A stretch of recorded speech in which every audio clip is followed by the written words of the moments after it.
Welcome to Chillin' 101. We hope this video helps. You start by making sure the basic tools are ready, Git, GitHub CLI, and your account authenticated so you can push and open PRs. Once done, clone the repository and create a focused branch named for the error so you avoid polluting main.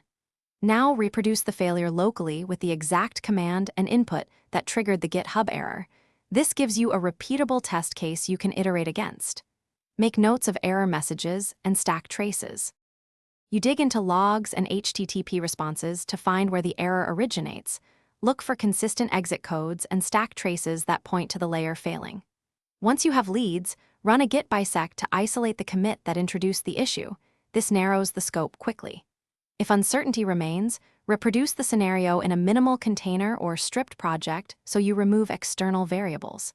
Make sure to note environment differences, versions, tokens, and config. You implement a focused fix and add a small test or a reproducible example so reviewers can verify the change.